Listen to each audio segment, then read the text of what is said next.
Thanks a lot, Lloyd. Yesterday, we introduced you to the Chief Superintendent, Dellareece Ferguson, a woman who wears many hats on the Royal Bahamas Police Force. In part 2 of her sit-down conversation with our Charles Fisher, Ferguson takes us on a tour of the inside workings of the force, which she is responsible for. Just about everyone knows that the Commissioner of Police is Paul Roll. But the person that makes sure his work is carried out is Chief Superintendent Dellareece Ferguson. She has been at this post for the last 12 years, making sure his protocols and standards are met. She, along with a team of officers, work hand in hand. Promotions, awards and recognitions, commendations, any other projects that he deemed fit. He will sit with me and I form a team and we get it done for the advancement of the organization. It's a daily task, but it's something that I manage between my family island obligations and his office.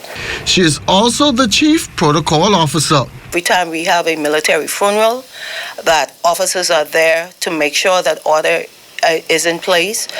We take care of the family of our fallen officers. We do it with a sense of care and pride. I would say that one of my greatest accomplishments have been to hold the hands of officers that have fallen.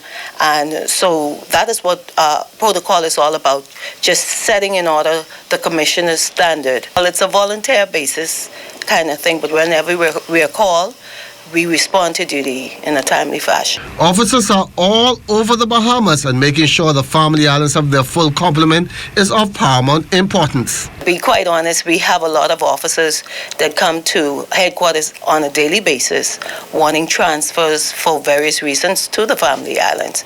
And so there are instances where we transfer officers, and a transfer to a family island is usually between 18 months to 2 years. And so the officer, for many reasons, they come to us seeking transfer. So we really do not have a problem with staffing the family island with police officers. She calls herself a child of the computer age since joining the force back in 1984.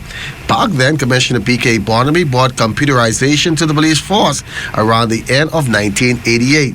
And that was when she was one of the first officers to be transferred to that department. We have a robust infrastructure, robust network.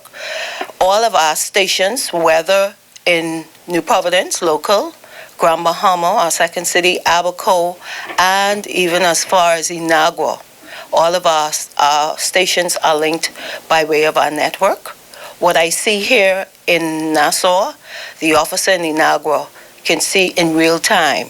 And so we at the IT department manage that on a daily basis. Officers and civilians are in there to manage the system, to make sure that we have no issues. And I can say for the past 31 years, our system has worked perfectly. We've had no major challenges as breaches of security or our system being infiltrated from outside. And yes, there are civilians that work with the force in many departments. We have, I would venture to say, just over 400 civilian staff that work along with us daily.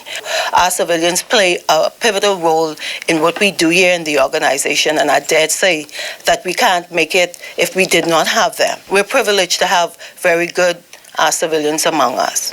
We have an administrator who is civilian that works hand in hand with us. For the Morning Edition, I'm Charles Fisher.